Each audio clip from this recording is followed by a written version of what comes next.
Seperti yang sudah dibahas dalam bukunya Greg Braden, keterkoneksian atau keterhubungan antara manusia dengan manusia, manusia dengan makhluk-makhluk lain ya, dan juga dengan alam semesta. Nah, ternyata memang ya, manusia pada dasarnya membutuhkan kita saling terhubung.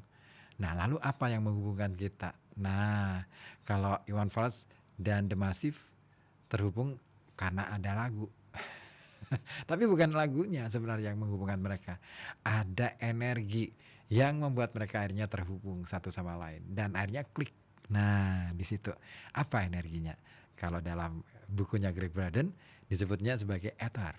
Nah, tapi dalam eksperimen-eksperimen fisika berikutnya, ether ini kemudian diganti istilahnya. Sampai hari ini masih dalam bukunya Greg Braden ini kita akan temukan betapa istilah ether kemudian mengalami perubahan-perubahan yang sebenarnya sejatinya berangkatnya diinspirasi dari ether yang berangkat dari apa-apa yang pernah disampaikan dalam filsafat Yunani kuno. Nah, baik, saya akan lanjutkan lagi ke bagian berikutnya, yaitu sejarah singkat fisika, aturan yang berbeda untuk dunia yang berbeda. Nah, secara sederhana, sains adalah sebuah bahasa untuk mendeskripsikan dunia natural beserta hubungan kita dengan dunia dan alam semesta di luar sana.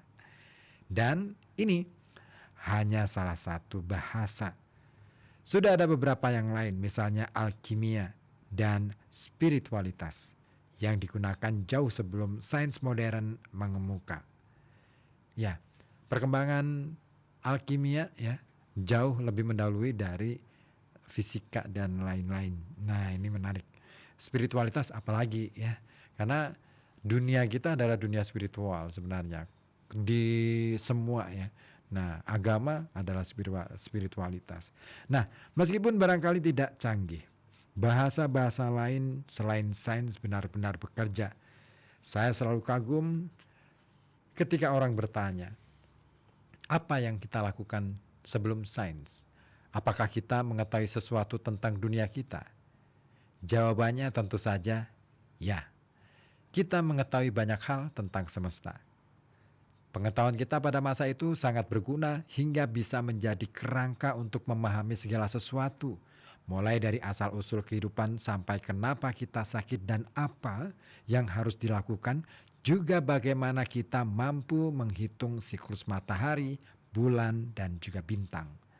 Meskipun tidak dideskripsikan dalam bahasa teknis yang akrab dengan kita sekarang, pengetahuan semacam itu sangat berguna untuk memahami bagaimana segala sesuatu bekerja dan kenapa semua berlangsung sebagaimana adanya. Faktanya, peradaban tersebut ada selama hampir 5.000 tahun tanpa bergantung pada sains yang kita ketahui saat ini. Sains dan era saintifik secara luas diakui bermula pada awal tahun 1600-an. Baru pada Juli 1987, Isaac Newton merumuskan matematika yang tampak bisa mendeskripsikan dunia sehari-hari kita dan mempublikasikan karya klasiknya, Philosophiae Naturalis Principia Mathematic atau prinsip-prinsip matematika dari filsafat alam. Selama lebih dari 200 tahun, observasi Newton tentang alam menjadi fondasi bidang sains yang kini dikenal dengan nama fisika klasik. Bersama teori Maxwell tentang listrik dan magnetisme dari akhir tahun 1800-an dan juga teori relativitas Einstein di awal tahun 1900-an. Fisika klasik telah sangat sukses menjelaskan banyak hal seperti pergerakan planet dan apel yang jatuh dari pohon. Teori ini amat membantu sampai-sampai kita sanggup mengkalkulasi orbit satelit dan bahkan menempatkan seorang manusia di bulan.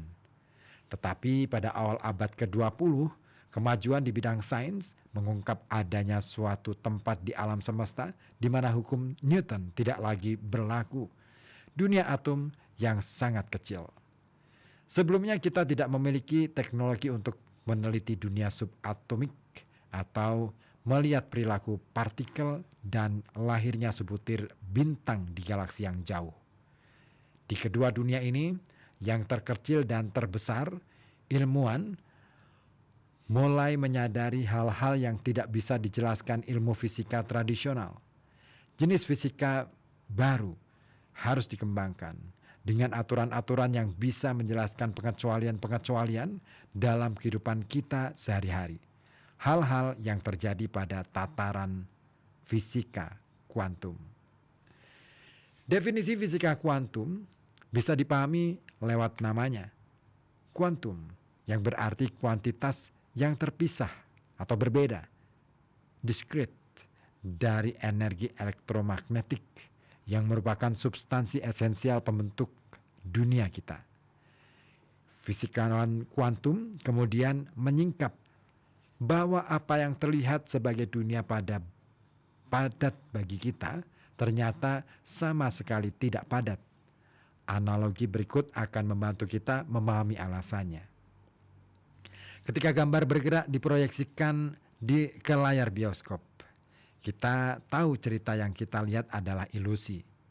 Percintaan dan tragedi yang menyentak hati kita sesungguhnya hasil dari banyak gambar bergerak yang ditampilkan dengan sangat cepat, saling menimpa untuk menciptakan sensasi cerita yang berkesinambungan. Meskipun mata kita melihat gambar demi gambar secara tunggal, otak kita menggabungkan rangkaian gambar tersebut menjadi apa yang kita tangkap sebagai pergerakan non-stop. Nah, fisika kuantum meyakini bahwa dunia kita bekerja dengan cara yang sama.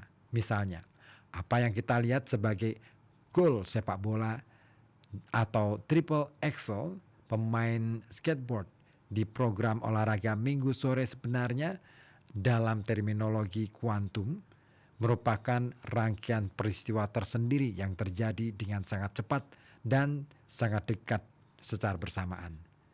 Seperti gambar-gambar yang dirangkai untuk membuat film yang hidup.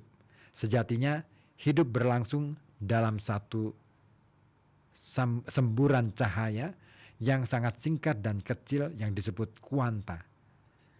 Kuanta kehidupan terjadi sangat cepat sehingga kecuali jika otak kita dilatih untuk beroperasi secara berbeda seperti dalam beberapa praktik meditasi, hanya dibutuhkan setengah denyut nadi untuk menciptakan gerakan tanpa jeda yang kita lihat di program olahraga Minggu.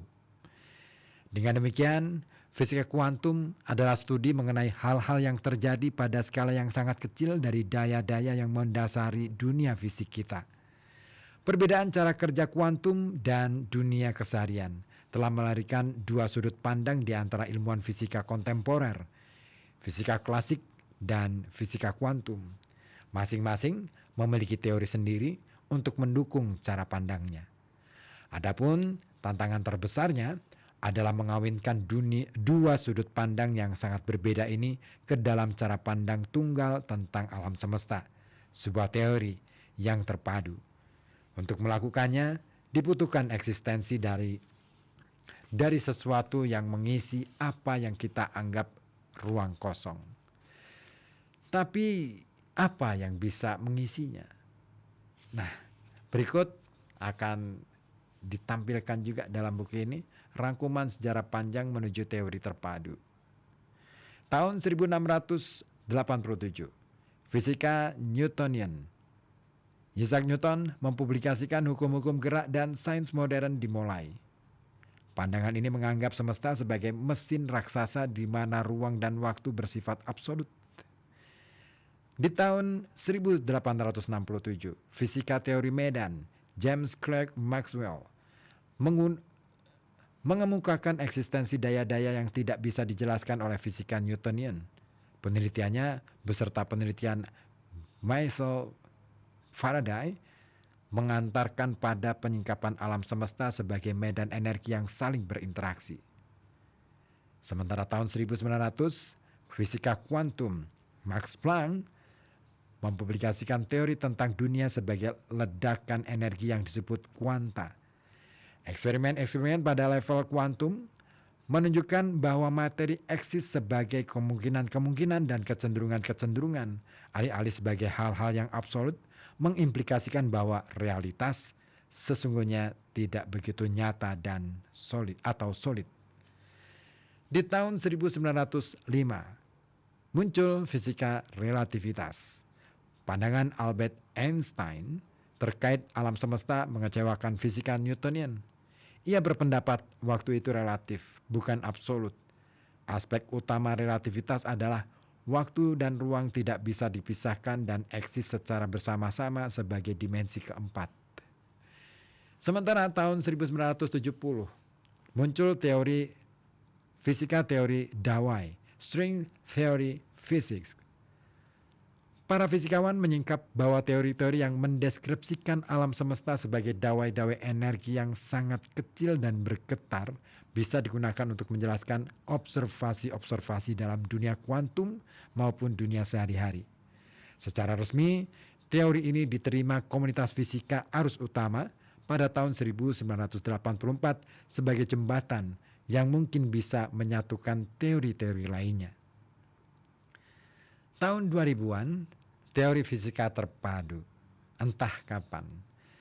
Suatu saat di masa depan, para fisikawan akan menemukan sebuah cara yang menjelaskan sifat holografis dari apa yang kita amati di dunia kuantum, seperti halnya apa yang kita lihat pada dunia sehari-hari. Mereka akan merumuskan persamaan-persamaan untuk menyatakan penjelasan mereka ke dalam satu narasi yang konsisten. Dan bagaimana dengan bagian berikutnya? Masih penasaran?